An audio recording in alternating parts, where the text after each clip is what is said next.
నమస్కారం AC news కి స్వాగతం.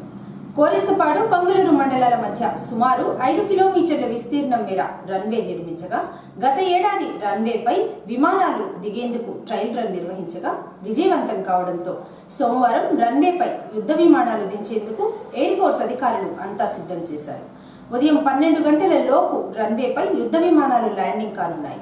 రోడ్డు మధ్యలో ఉన్న డివైడర్లు తొలగించడంతో పాటు రాత్రి సమయంలో ఎక్కువ కాంతితో కనిపించే ప్రత్యేక రంగులు వేశారు. గతంలో నిర్వహించిన ట్రయల్ రన్ రన్వేపై 10 మీటర్ల ఎత్తులో విమానాలు వెళ్లాయి. ప్రస్తుతం విమానాలను రన్వేపై దింపేందుకు ఏర్పాట్లు పూర్తయ్యాయి. ట్రయల్ రన్ జరగనున్న నేపథ్యంలో 528 మంది పోలీసులతో పటిష్ట భద్రత ఏర్పాటు చేశారు. ఉదయం 7 గంటల నుంచి మధ్యాహ్నం 1 గంట వరకు ట్రాఫిక్ కూడా మళ్లించనున్నారు. వాహనదారులు ఈ విషయాన్ని గమనించి పోలీసు వారికి సహకరించాలని జిల్లా ఎస్పీ వకుల్ జిందాల్ ప్రకటనలో తెలిపారు.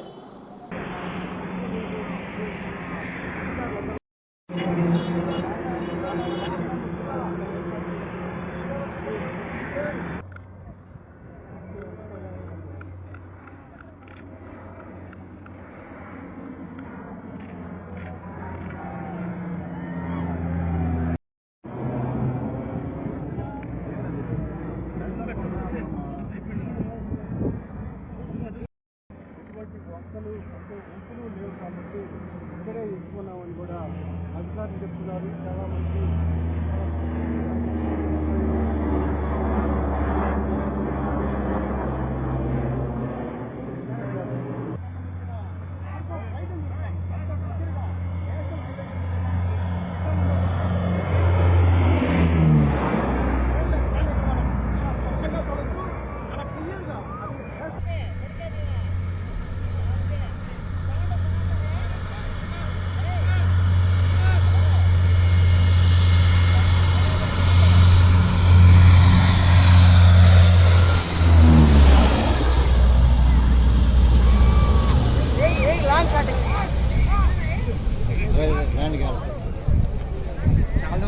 చాలా డౌన్ వచ్చింది.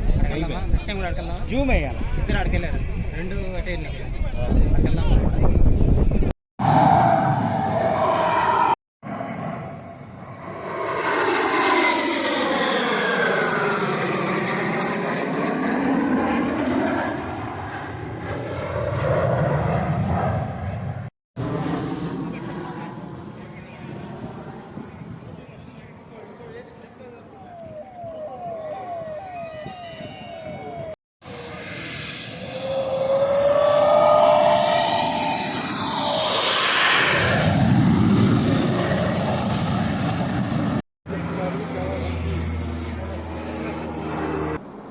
అద్దంకి మండలం తిమ్మాయిపాలెం గ్రామం సమీపంలో స్కూల్ బస్ బోల్తా పడగా సుమారు 20 మందికి పైగా గాయాలైన సంఘటన ఆదివారం చోటు చేసుకుంది. దర్శి మండలం గొర్లమడుగు గ్రామం నుండి పల్నాడు జిల్లా కోటప్పకొండకు మొక్కు చెల్లించేందుకు స్కూల్ బస్సు అద్దెకు తీసుకుని వెళుతుండగా తిమ్మాయిపాలెం వద్దకు రాగానే బస్సు కట్టెలు విరిగిపోవడంతో బస్సు బోల్తా పడింది. ప్రమాద సమయంలో బస్సులో 40 మందికి పైగా ఉండగా 20 మందికి గాయాలయ్యాయి. విషయం తెలుసుకున్న స్థానికులు స్పాట్కు చేరుకొని 108 వాహనానికి సమాచారం ఇవ్వగా వెంటనే 108 సిబ్బంది చేరుకొని అద్దంకి ప్రభుత్వ వైద్యశాలకు తరలించారు. అందులో కొందరిని మెరుగైన వైద్యం కోసం ఒంగోలు రిమ్స్కు తరలించారు. విషయం తెలుసుకున్న సిఐ కృష్ణయ్య అద్దంకి ప్రభుత్వ వైద్యశాలకు చేరుకొని క్షతగాత్రులను పరామర్శించి సరైన సమయంలో మంచి వైద్యం అందించే విధంగా చర్యలు తీసుకున్నారు. ఈ ప్రమాదంలో 10 మంది పైగా చిన్నారులు గాయపడగా తల్లడిల్లిపోయారు. మొత్తం ఎంతమంది ఉన్నారు? నుండి బాడికి ఎంతమంది ఉన్నారు మొత్తం బస్సులో? 45 మంది ఉన్నారా? 40 మంది అనుకుంటా. మొత్తం ఓకేనా? అందరు పర్లా, ఇబ్బంది ఏమి లేదు. అది సోషల్ మీడియానా?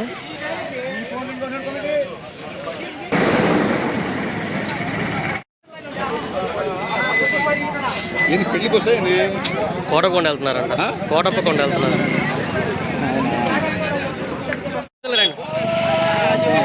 సార్ యువతలకి రండి.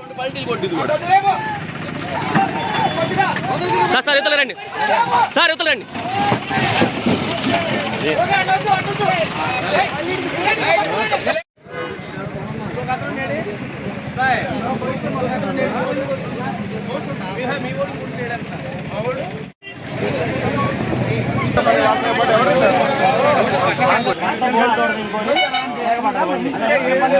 ఉన్న ఫ్యాక్ట్ అది పిల్లలు బాగా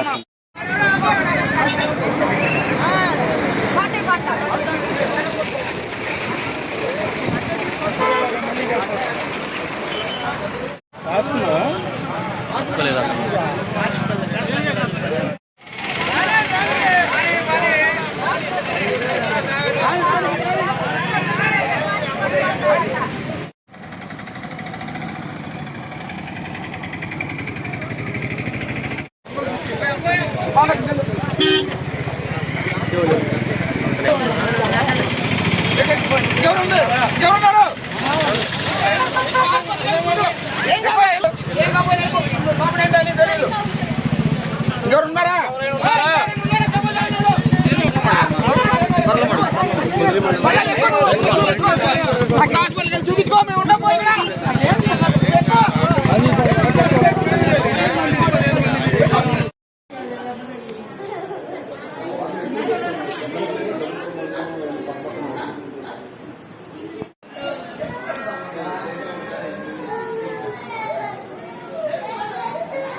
పుట్టంరాజు శ్రీరామచంద్రమూర్తి విద్యా గురువుగా, కవిగా, రచయితగా రాణించి ఎందరో విద్యార్థులను విద్యావంతులుగా తీర్చిదిద్ది పదవీ విరమణ పొందిన తర్వాత కూడా ట్రస్ట్ ఆధ్వర్యంలో సేవా కార్యక్రమాలు చేయడంలో ముందున్నారని విద్యుత్ శాఖ డిఈ మస్తాన్ రావు కొనియాడారు.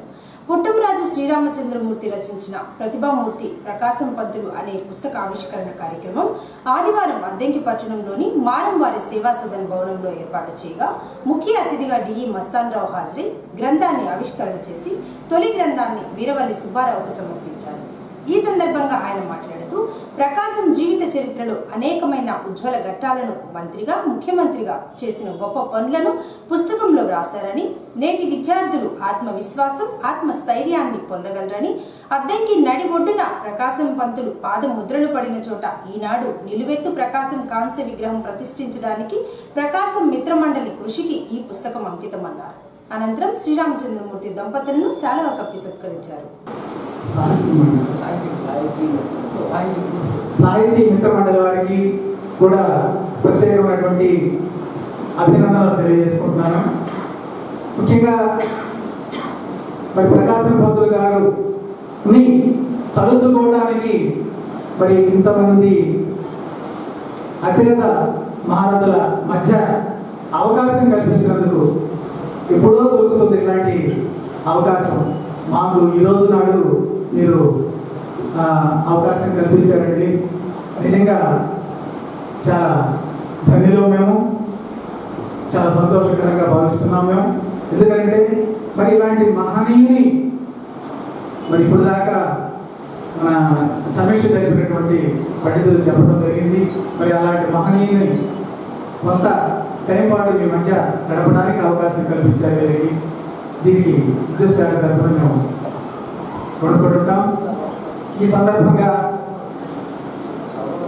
శ్రీరామచంద్రమూర్తి గారిని కూడా మేము మనం చేసుకోవాలని చెప్పేసి అనుకుంటున్నాం. ముఖ్యంగా శ్రీరామచంద్రమూర్తి గారు ఎన్నో కార్యక్రమాలు, ముఖ్యంగా అద్దంకిలో సృజన సంస్థకు ప్రాణప్రదులు అని చెప్పవచ్చు.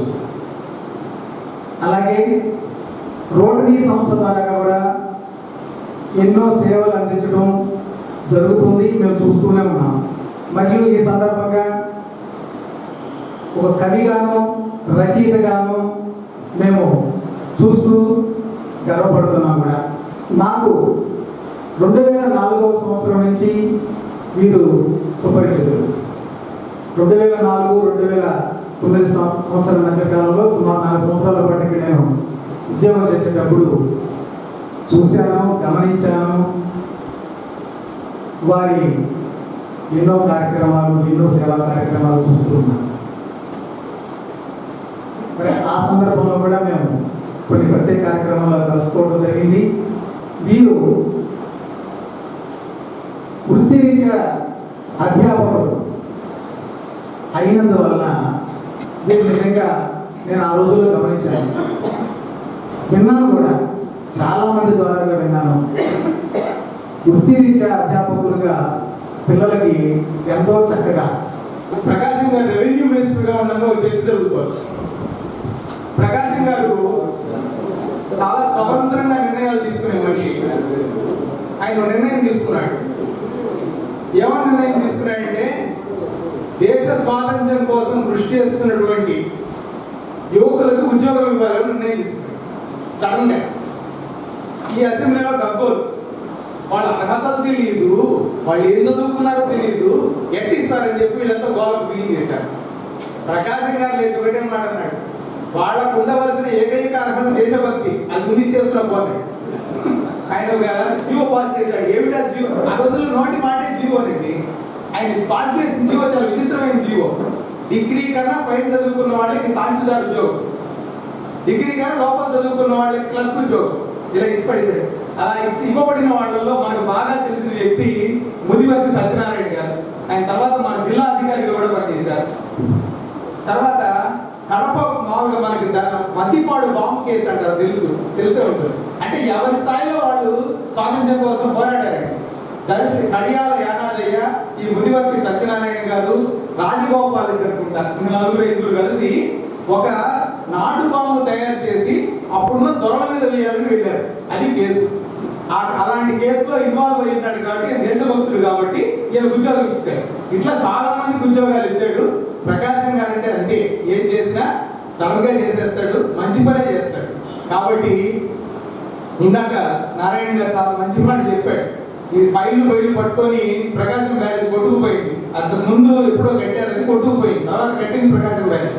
కొట్టుకుపోతే మామూలుగా ఫైళ్ళు పట్టుకొని చీఫ్ సెక్రటరీ పట్టుకొని వెనక్కి తిరుగుతున్నాడు. ఏందయ్యా మరి ఇప్పుడు డబ్బులు ఉన్నాయా, కట్టాలి కదా అని మాట్లాడే తీరే అంత కదా, డబ్బులు ఎక్కడ ఉన్నాయండి, నెహ్రూ గారిని అడగాల అన్నాడు. నెహ్రూ అడిగేది ముందు కట్టేసిన తర్వాత ఇద్దాం అన్నాడు. తర్వాత కాబట్టి ఆ విధంగా కట్టేశాడు. అయితే గొప్ప విషయం ఏంటంటే ఆలోచనగానే చెప్తాడండి, ఆలోచన లేని మాట కాదది.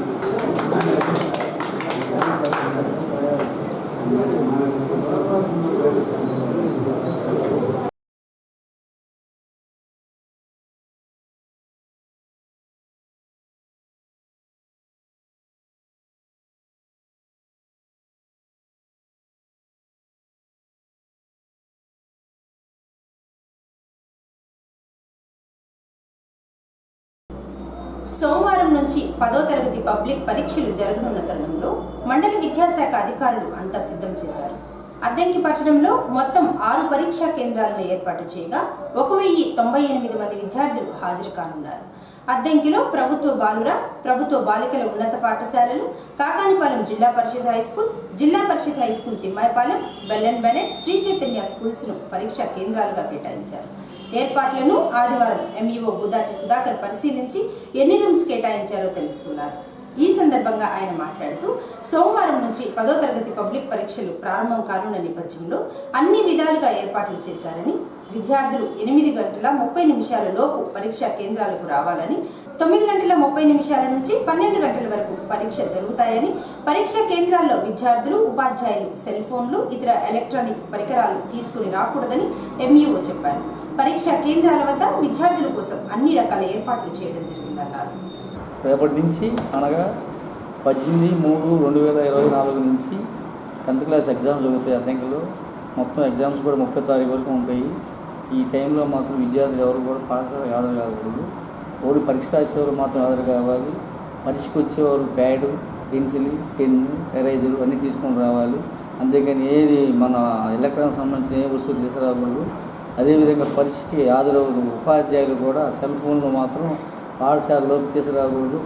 ఏదైనా ఉంటే ఇంటి దగ్గర పెట్టుకొని రావాల్సిందే. చీఫ్ డిపార్ట్మెంట్ ఆఫీసర్స్ కూడా సెల్ ఫోన్ వాడరాదు. అదేవిధంగా ఫ్లయింగ్ స్క్వాడ్లు కానీ ఎంఈఓలు కానీ ఎవరు కూడా ఫ్లయింగ్ వచ్చేవారు ఎవరు కూడా సెల్ ఫోన్లు ఉంటే బయట పెట్టి రావాలి. ఇంకో విషయం ఏంటంటే ఎండలు ఎక్కువగా ఉంటాయి కాబట్టి సిఎస్లు, డిఓలు అందరూ కూడా విద్యార్థులకు అవసరమైన వాటర్ని అందించవలను. అదేవిధంగా విద్యార్థులు ఎవరు కూడా ఇబ్బంది పడకుండా హెల్త్ వాళ్ళను కూడా మనం అందించడమైనది. ఈ ఎగ్జామినేషన్స్ అద్దంకిలో 6 సెంటర్లు ఎగ్జామ్లు జరుగుతుంటాయి. ఈ 6 సెంటర్లు 10,000 మంది పరీక్ష రాస్తున్నారు. దాదాపు 57 మంది ఇన్విజిలేటర్ అలర్ట్ చేసాము. ఈ 10 సెంటర్లు, ఈ 6 సెంటర్లో ఒకటి boys high school, 2 girls high school, 3ది చైతన్య స్కూలు, 4ది కాకనపాలెం స్కూలు, 5ది తిమ్మాపాలెం స్కూలు, 6ది బెలంపేట స్కూలు. కాబట్టి ఈ టైంలో విద్యార్థులు జాగ్రత్తగా తల్లిదండ్రులు చూసుకొని పరీక్షలు వదిలిపెట్టి పరీక్ష అయిపోయిన వెంటనే మళ్ళీ ఎండ దగ్గరకు ఇంటికి తీసుకెళ్ళి మరుసటి రోజు ఎగ్జామినేషన్ ప్రిపేర్ చేయాలని కోరుతున్నాము. కొంచెం జాగ్రత్తగా ఉంటూ ఆరోగ్యాన్ని కాపాడుకుంటూ మంచి మార్కులు సంపాదించుకొని ఆ పాఠశాలకి, ఆ ఉపాధ్యాయులకి మంచి పేరు తీసుకురావాలని మరీ కోరుతున్నాను. అద్దంకి ఎంఈఓ2 సుధాకర్. ఒంటిపూట బడులు కూడా 18వ తారీఖు నుంచి బడి జరుగుతాయి. ఉదయం 7:30 నుంచి సాయంత్రం 12:50 వరకు ఉంటాయి. ఆ ఒంటిపూట బడ్జెట్ టైంలో కూడా జాగ్రత్తగా ఉండాలి. ఉదయం పాఠశాల అయిపోయిన తర్వాత మాత్రమే మధ్యాహ్నం భోజనం పెట్టమని ప్రభుత్వాలు ఉత్తర్వులు ఇచ్చి ఉన్నారు. అదేవిధంగా మనం అమలుపరచాలి. తదుపరి వచ్చే వరకు మాత్రం ఇదే విధంగా మనం ఉండాలి. కాబట్టి విద్యార్థులు కొంచెం ఉపయోగించుకోండి. తర్వాత ప్రతి పాఠశాలలో కూడా ప్రధానోపాధ్యాయులు అందరూ కూడా దీన్ని అమలుపరిచి ఈ మిడ్ డే మీల్స్ కూడా పాఠశాలలో టైం అయిపోయిన తర్వాత 12:30కి విద్యార్థులకి అందించవలసిందిగా రాష్ట్ర ప్రభుత్వం వారు కోరి ఉన్నారు. దీన్ని ఎల్లవేళలా అమలుపరిచేయాలని కోరుతున్నాను.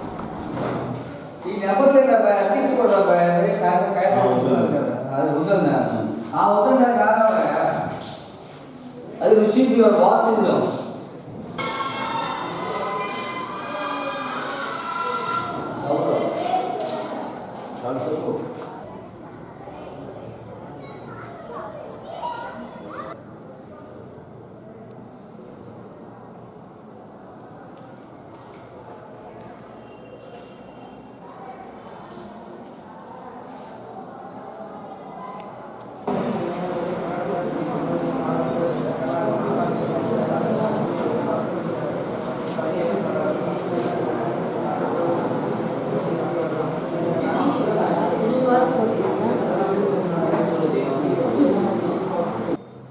త్వరలో జరగనున్న అసెంబ్లీ ఎన్నికలను దృష్టిలో పెట్టుకుని ఎన్నికల సంఘం ఎన్నికల నోటిఫికేషన్ విడుదల కాగా ఆదివారం అద్దంకి పట్టణంలోని మున్సిపల్ అధికారులు ఎన్నికల కోడ్ను దృష్టిలో పెట్టుకుని రాజకీయ నాయకుల విగ్రహాలకు ముసుగులు తొడిగి ఫ్లెక్సీలను తొలగించారు.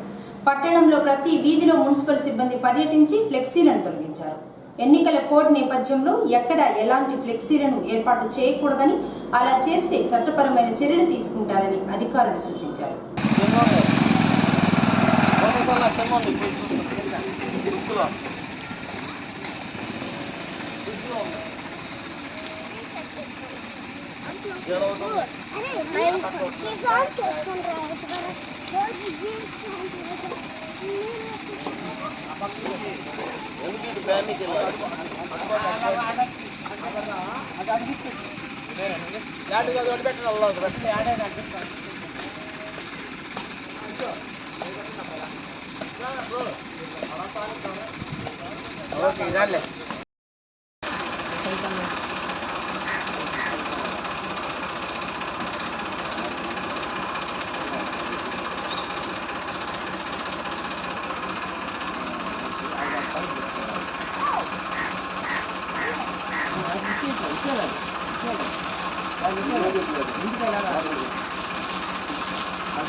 సింగరకొండలోని వేమారెడ్డి సత్రంలో ఆదివారం 69వ వార్షిక తిరునాళ్లకు సంబంధించి కార్యవర్గం సమావేశం ఏర్పాటు చేయగా గత తిరునాళ్లలో జమా ఖర్చుల వివరాల గురించి చర్చించుకుని మార్చి 25వ తేదీన జరిగే వార్షిక తిరునాళ్ల ఏర్పాట్ల గురించి చర్చించుకున్నారు.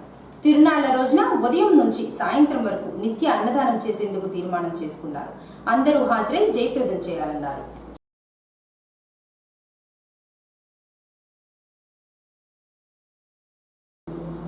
చిలకలూరిపేట వద్ద ఏర్పాటు చేసిన ప్రజాగళం సభకు అద్దంకి నియోజకవర్గం నుంచి తెలుగుదేశం పార్టీ, జనసేన పార్టీ నేతలు తరలి వెళ్లారు.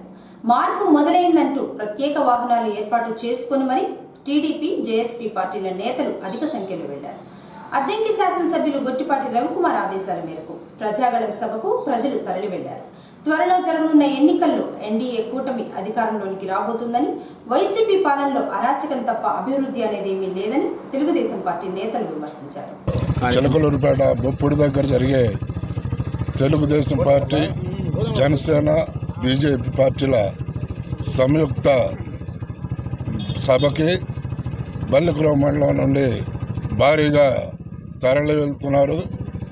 అదేవిధంగా గుంటుపల్లి, కొత్తపాలెం నుంచి దాదాపు 200 మంది లేడీస్తో సహా బయలుదేరటం జరిగింది. అదేవిధంగా బల్లికురం మండలం నుంచి 6000 జనాభాని తరలిస్తున్నాం. ఈ యొక్క సభ పూర్తిగా విజయవంతమయ్యి ఆంధ్ర రాష్ట్రానికి పట్టిన దరిద్రాన్ని ఈ సభతో వదిలించుకోవాలని, సైకోపాలన పోయి తెలుగుదేశం పార్టీ అధికారంలోకి వచ్చి రాష్ట్రాన్ని సస్యశ్యామలం చేయాలని అందరూ యూత్తో సహా కాపు 15 నుంచి 20 లక్షల మంది ఈ యొక్క సమావేశానికి, మీటింగ్కి హాజరవుతారని ఈ సభాముఖంగా తెలియజేసుకుంటున్నాం. స్వార్థం కాదు, ఆంధ్ర రాష్ట్రానికి పట్టిన దరిద్రాన్ని వదిలించుకోవడం కోసమే పొత్తులు ఏర్పాటు కావడం జరిగింది.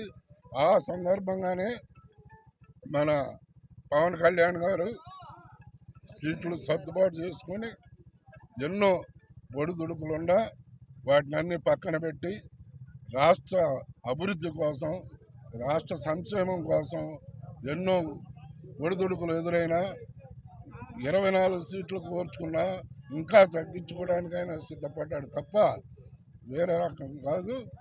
చంద్రబాబు నాయుడు నాయకత్వంలో ఈ రాష్ట్రాన్ని ముందుకు తీసుకెళ్లాలని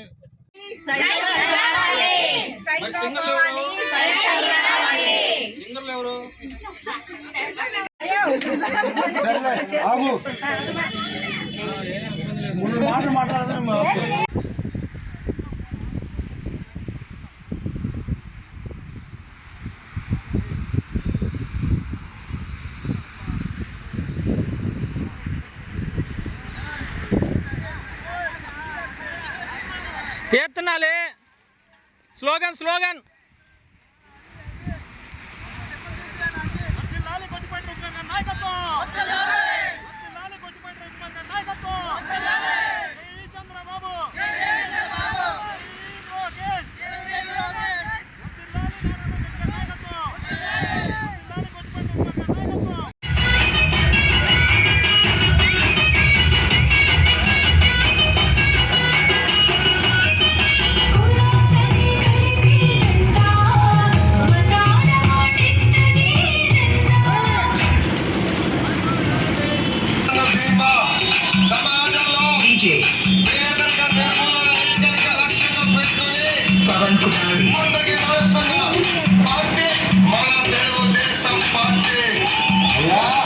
సింహం లాంటి వాళ్ళం